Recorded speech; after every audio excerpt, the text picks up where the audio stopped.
Good afternoon, lovely tubers. White Mexican back in with another Market Watch Investments video for you guys tonight. Getting things kick-started, we're going to start out with Judgment Dragon. Lightsworn is one of my all-time favorite decks. A lot of awesome prints here. We got the Ultimate Rare. Everyone knows that's top dollar. It's got some pretty incredible price points, but what I want to review today is going to be the OG print as a Secret Rare dawning out of Light and Destruction. This was the original set that dawned Lightsworns, and it's really old.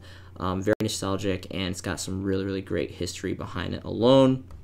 I'm going to go ahead and adjust my settings here to near mint and lightly played. Everyone knows this is kind of standard protocol for collectors and just the normal player base in general. Not a big fan of Unlimiteds, but this card is incredibly expensive, so if you're lucky enough to even have a single copy of this OG print, it's donning a $90 price tag for Unlimiteds alone for these conditions. Only 2 pages on the market, and there is just a handful of first editions here, and the first edition print is donning a whopping $250. So this is actually surprisingly enough. I don't know how on top of you guys are for Lightsworn, but this is a pretty standardized price for this card. It's been increasing quite exponentially the last couple of years, and particularly I've watched this card really closely because I've yet to have my Secret Rare copies, and this is just an amazing card in general. There's really too much to talk about besides the Ultimate Rare. I personally do prefer the Secret Rare over the Ultimate Rare. The Ultimate Rare looks very nice. It's really expensive. The Secret Rare is expensive too, but I'm a really big fan of OG prints, and Secret Rare is one of my all-time favorites, but definitely can't downplay the amazingness of the Ultimate Rare. Wouldn't really pay much attention of any of the other versions besides specifically the Duelist Saga Ultra Rare. That's the only other one that I think is kind of really worthy of anything else. Again, now Duelist Saga still to the date, I think this came out in 2016, I believe. To this date, Konami has not produced another set that has mirrored the foiling rarity of this. It's a very special kind of laser beam ultra rare foiling. It looks very nice, and it has not been reproduced up to date. So very unique and special on its own merit alone. You can see here there's only a couple bones for this version in general. And surprisingly enough, there's only 3 pages now. So anyway, that would really, besides the Ultimate and Secret, that would be the only one that I would have much concern for. All right, next is going to be Graceful Charity. So ban list for September just dropped. Of course, this card didn't get released. This card is ridiculously amazing, and I'm an avid believer that everything comes off the ban list eventually. It's just a matter of fact if it gets errated or not. But with that being said, this is just an all-around amazing Gen 1 card. Interesting enough, the actual OG print for us here in the TCG was actually from Starter Deck Pegasus, which is super old.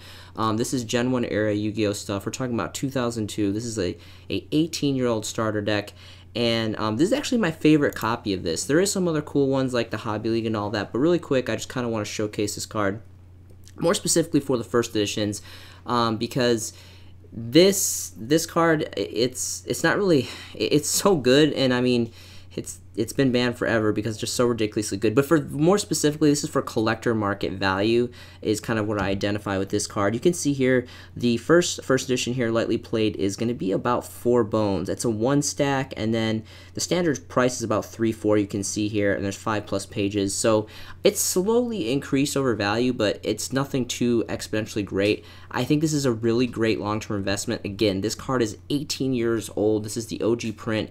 Some people kind of default it because it's just a super rare, but I would not discredit any value points for this. Again, it's an 18-year-old card. I would go for the first editions exclusively, again, because this is more of a collector's value card because it's really old and it's been banned forever, and it's just a ridiculous card in general. There is also the Legendary Collections 3 Yu-Gi's World Secret Rare First Editions, which are really great too. I have nothing but miles and miles of praise for this set. Legendary Collection 3 and Legendary Collection 4 produced some of the most beautifully aesthetic Secret Rares and a lot of like Gen 1 old school stuff. So I pretty much talk about these sets nonstop. They're just amazing sets, so I definitely recommend you guys check out Legendary Collections 3 and 4. First edition of the Secret Rare print is going to be donning an actual increased price point. This used to be around $10-15, and it's actually at 20, almost 22 now.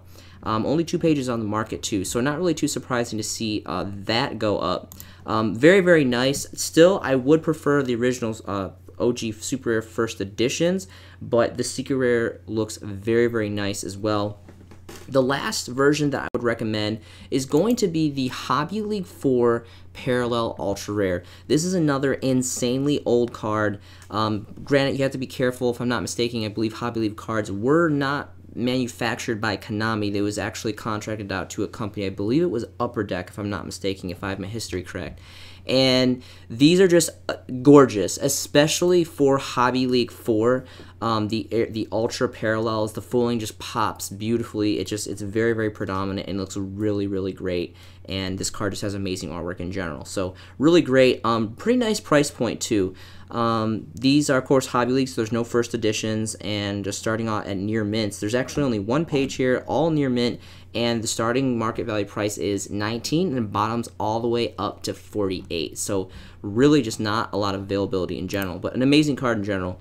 Legendary Collection Kaiba has seen some amazing prints. This is it's definitely not considered old yet, but it has a couple years on it now, and it's definitely getting a lot more difficult to find. Surprisingly enough, we see here from price highest to lowest, Delinquent Duo, which is a super classic Gen 1 card that has just been banned forever, and again, I'm an avid believer that everything comes off the list. It's just a matter if it gets errated, but this is just one of those cards that it's going to be a really interesting story when this comes unbanned. Amazing artwork.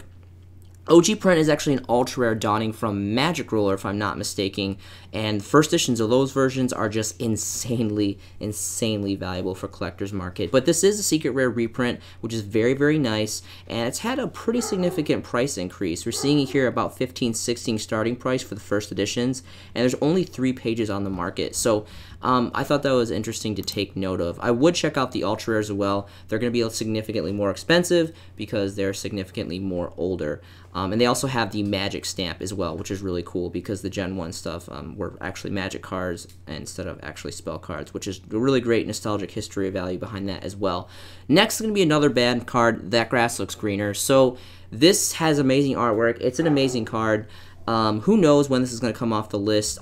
Still to this date, Raging Tempest, I believe, was a 2016 core booster set, and it is still to this day a solo print, which really surprises me because this card got banned quite a while ago, and it is a really just ridiculously prominent card when it was unbanned, but still to this day, I think it's pretty amazing that this hasn't had a single reprint, and that is really awesome because solo prints in the game of Yu-Gi-Oh! They have just great value in general because they're significantly less on the market and they can only come from one set, which makes them very, very unique on their own merit alone. Starting market price value for this, I'm going to go ahead and switch the settings. I don't know why this came undone here. Looks like it's going to be about 10 bones. So this is actually dropped. I feel like these were a little bit more expensive the last time I reviewed them, but 10 bones for a first edition print is still relatively an uncomfortable price point. I don't necessarily recommend you buying it at this price point, but just know that even the Unlimiteds alone, they're a couple dollars too. So if you guys want to sell your Unlimiteds, hold on to your first editions, I think that would be a phenomenal choice because, I mean, this is just, it has great history behind it, amazing artwork, and it's just a solo print secret rare. It's just hard to get in general. So there, you got that going for you if you have the card. Next is going to be Card of Safe Return. You guys have probably noticed the majority of these cards are forbidden cards. These, I have multiple tabs open. It's actually been a couple weeks or so since I was able to shoot a video. So these are kind of ideas that I was brainstorming kind of right post September ban list, so that's kind of why like the theme, at least for these chunk of cards, are. But moving on here, the original print here from Labyrinth of Nightmare, again, Generation 1, very nostalgic old set here. This is just another ridiculous ban card that, you know, is I don't know. I think it can see. There's a possibility of it seeing the light of day, but it's not going to be anytime soon. This is another one of those Gen 1 cards that literally just got like eradicated from the game state like immediately and is just not seeing the light of day. It's pretty sad, but this card is just ridiculous. If you guys, some people like don't even know about this because of how old it is, and just it's the pluses are just ridiculous. This would have to have like a ridiculous errata if it came off. But anyway, this is the OG print as an ultra rare from Labyrinth of Nightmare again. And again, because this is strictly for collectors value, in my opinion, you of course got to go first edition. First starting price is going to be about 18 bones, and it kind of slowly trickles up after that. Only 3 pages available. There is also a Hobby League version, which is pretty cool, but I definitely think it wouldn't outshine an OG Labyrinth of Nightmare Ultra Rare First Edition. So that's just player preference. That's just a little white Mexican knowledge for you guys there. Next is going to be Mirage of Nightmare. So there is two particular sets that I want to talk about: the Legendary Collection 3, Infamous Yugi's World Secret Rare, and then of course the original Pharaonic Guardian. I'm going to start out with the Secret Rare. Very, very nice reprint. And I actually own both copies. I have first edition prints of the Secrets and the Supers, and I'm going to kind of go into why I invested in both personally. So this is another card that's been forbidden for quite a while. You can pause the video, read this effect. It's a very old card. It's a really ridiculous card too. Amazing artwork, and then with this reprinted Secret Rare, it's really, really great. Right post ban list season dropped, when list dropped, it is like the best time to go in.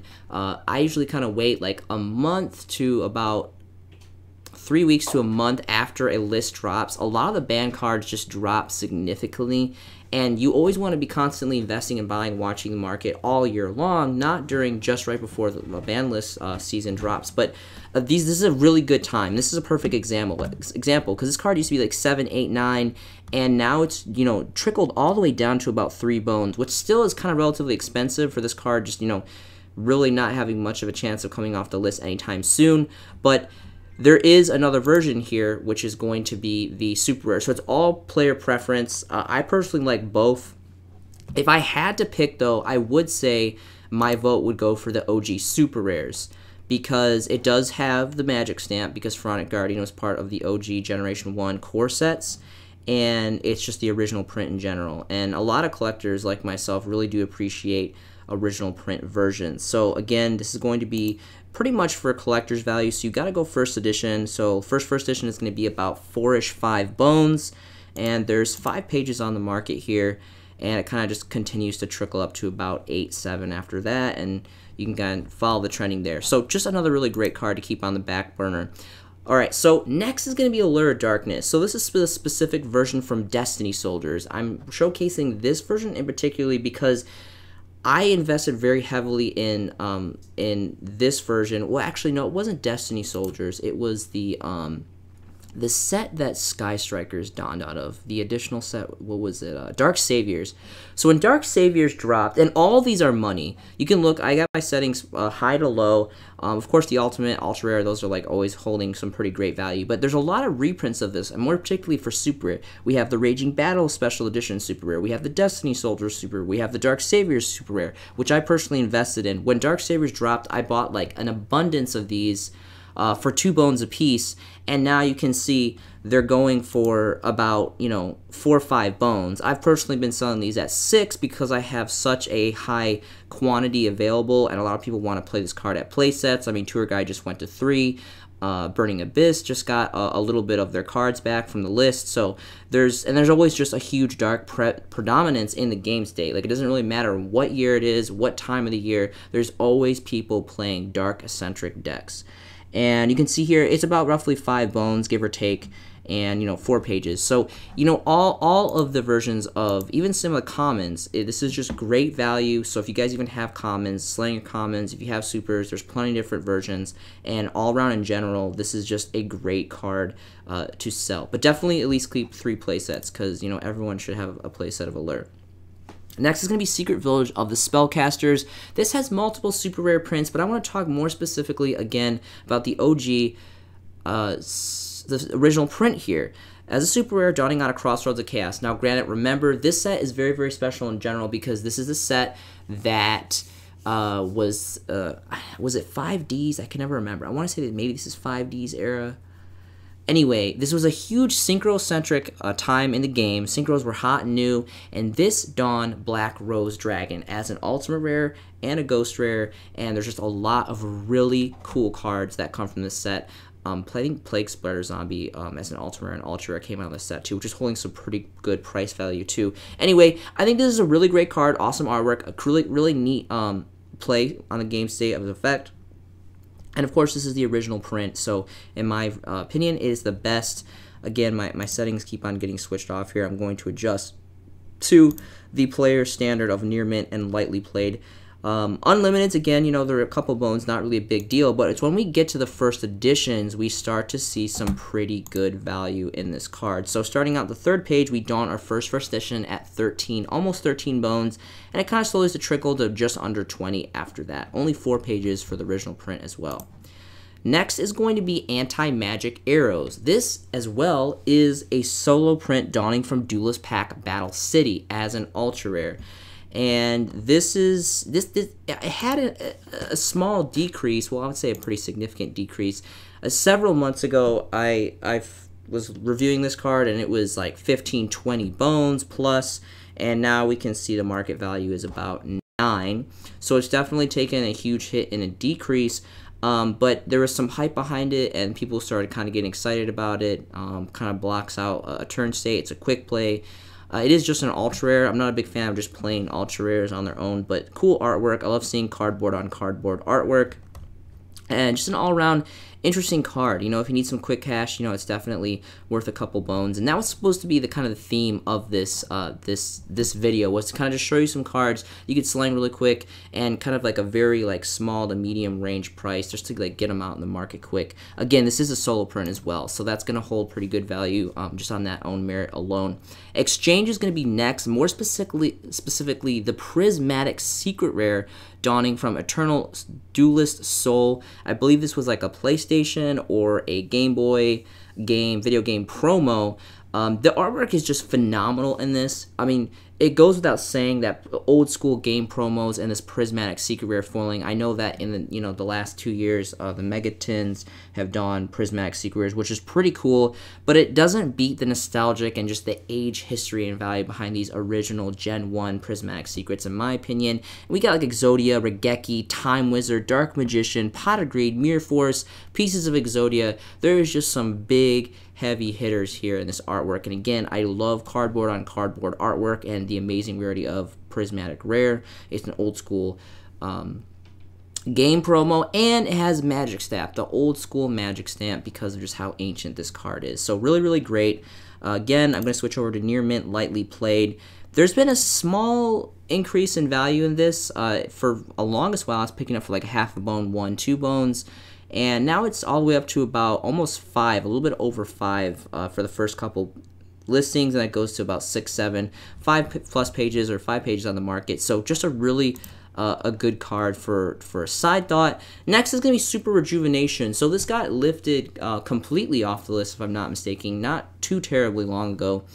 We have the Lost Art Promotional, which I think is pretty pricey for what it is. It's just got a little bit of blood in it, not really a big deal. I would personally prefer the Legendary Collection 4, again, Legendary Collection 3 and 4, amazing set, super rares, or the original Magic Stamp, Legacy of Darkness, original OG, Generation 1, common, first editions exclusively. I guess Mystic Fighters donned another super rare, but it's never going to outshine the older original super rare, which is going to be from Legendary Collection 4. Really quickly, I'm just going to showcase this one because this would be my personal preference out of all of them. And this is just a really cheap card. And this card is like super good. This card is ridiculously good. And I want to say, if I'm not mistaken, I believe this card is, I know it's at least at 1. If not 3, I think. And I feel really silly because I've been reviewing the official ban list. We all have. I mean, it's September. It's ban list season. The list just dropped. Everyone has been had their eyes glued to the screen of this list. So I'm feeling kind of silly that I couldn't remember if this is at 1 or 3. But anyway, this card is insanely cheap. It's literally under a bone. It's like under a half bone. Not really a whole bunch of fat stacks. But I think this is a very, very underrated card. And that's all I'm going to say about that. Ash Blossom is going to be next, more specifically the one from Dual Power. Everyone invested, or the majority of people, like this was the first big reprint blowout set. Had all the Hand Trap Girls. It had a lot of hot reprint cards. And Dual Power was kind of like the Gen 1 that donned all the continuing ultra rare exclusive reprint sets. And this was like the first one, kind of the first one to do it. It's kind of like Duelist Saga, but not as cool because Duelist Saga had a little bit of more unique foiling to it. But just an all-around amazing set in general, and it generated a lot of dough for Konami, and it sold very, very well. Kind of like Legendary Collections Kaiba. That was another one that just ran off the shelves like crazy. And this is worth money. This is like about 12, starting price is about 12 bones. But in general, like if you just look at any version of Ash Blossom and Joyous Spring, this card's at 3. It's amazing. It's definitely probably one of the most strongest hand traps that we have. It's never going to outshine Maxi. Maxi is forever, in my opinion, going to be the most predominant hand trap, but it's been on the forbidden list for quite a while here, and unfortunately we did not get it this time. Don't lose hope. It will come off the ban list eventually. The OCG has 3 copies, and it's just a matter of time before we have at least 1, then maybe 2, then maybe even 3. It's not a matter if it gets unbanned, it's just a matter of when it gets unbanned. So we have the OG Secret Rare, which of course, you know, this is collector's value. This is the original print, high rarity, really, really great.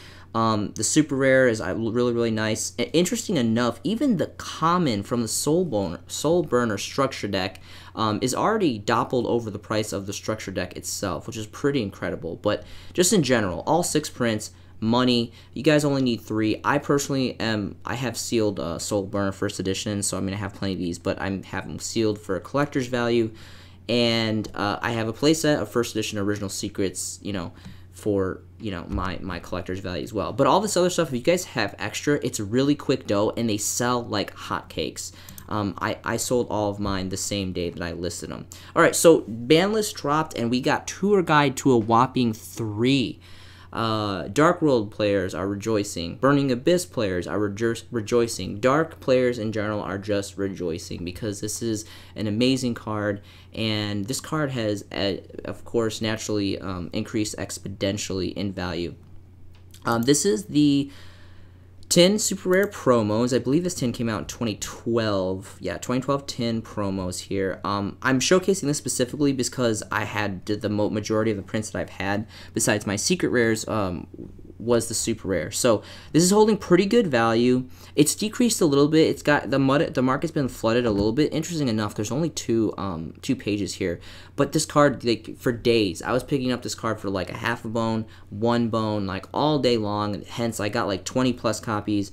And you know, as soon as the ban list dropped, I sold a couple for 6.5 range. And it looks like the market price has kind of dropped down to about 3 now, unfortunately. But that's, again, just because people started to list it.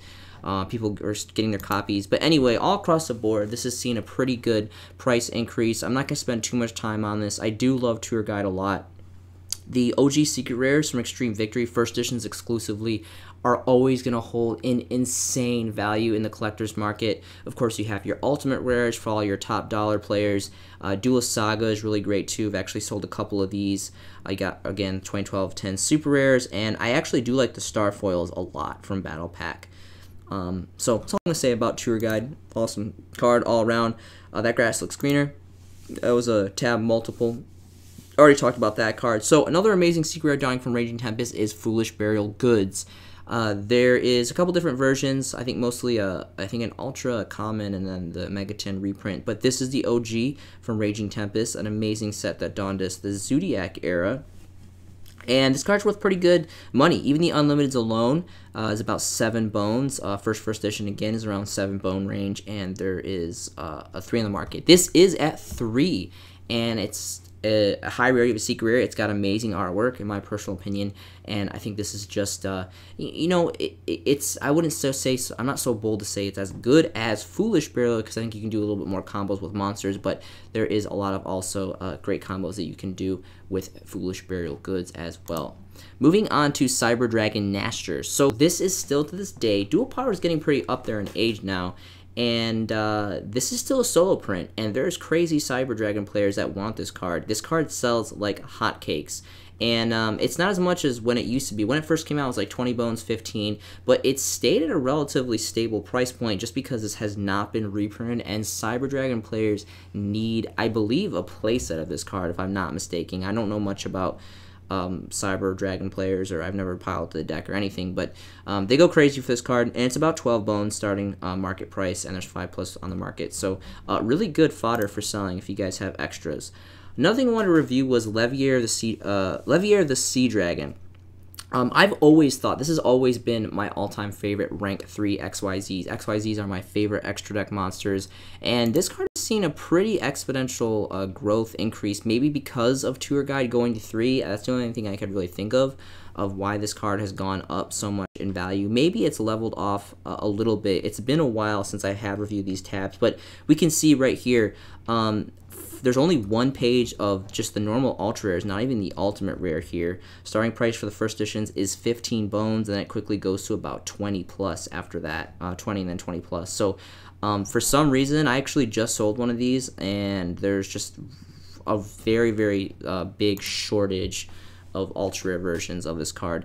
Next is going to be the super rare, another tin promo, I think roughly around the same era, 2012. I want to say, yeah, 2012. So 2012 tin promos are holding some pretty interesting value right now. So if you're around and you had an abundance invested in the 2012 tins, you have some pretty good value here. And yeah, it's still the standard price point of 5 bones. Surprisingly enough, this is insane. There's only one page, 2 separate listings.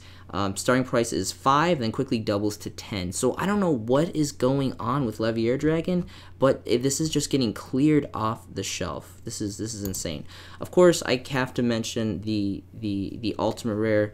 All these versions are really great. Actually, is there an ultimate? Yeah, there is. There definitely is an ultimate rare. So why is it not coming up? I'm really curious to see what it is at now, because this is just going to be insane. All of the versions, I'm surprised. It's kind of funny, no one really cares about the common, rightfully so. But anyway, okay, so the ultimate rares here in all its amazing glory.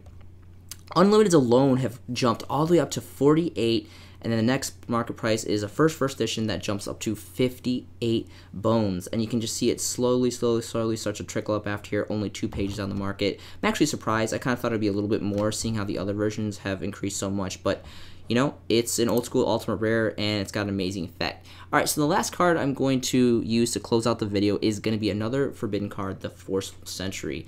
For some reason, this card, again, is just another Generation 1 amazing ban card. Really great artwork, and it's just been banned forever, and pretty much is just only good for collector's value at this current point.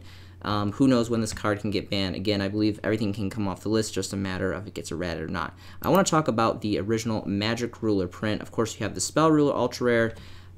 There's a whole conspiracy theory, or not really conspiracy theory, that Spell Ruler didn't get a first edition run because the whole conflict between Magic the Gathering and changing the names. Anyway, I personally like the Magic Ruler set older, and they have the Magic stamps. And anyway, that's all I'm gonna say about that. So you want to go first edition on this card. There's only 4 pages on the market, and the unlimiteds, you know, are just a couple bones here. First edition is gonna be on the 3rd page, and starting market price is going to be 12 bones, and then it kind of trickles up slowly after that. Again, only 4 pages. All around amazing card though. I mean, it's got I'm not a big fan of Ultra again, but it is a very old school Gen 1. Magic Ruler was the 3rd core set in all of the TCG. So it's got amazing core history value. It's got really great artwork. Back in the day, the highest rarity was Secret Rare, so Ultra Rare is really up there for a Gen 1 era card. And this is just a blowout card. And, you know, who knows when this is going to come off the list, but, you know, it's going to increase exponentially when it does. So that's all I'm going to say. It's all I have for you guys. I hope you guys are having a fantastic day. I hope you're making some amazing Yu-Gi-Oh investments yourself. Yu-Gi-Oh has been part of my life for 2 decades. It is one of my greatest passions. I love the brotherhood. I love the companionship and the friendship that this game brings. I hope you guys are enjoying this content as much as I am creating it for you guys. This has been a showcasing by The White Mexican, and I will see you in the next video.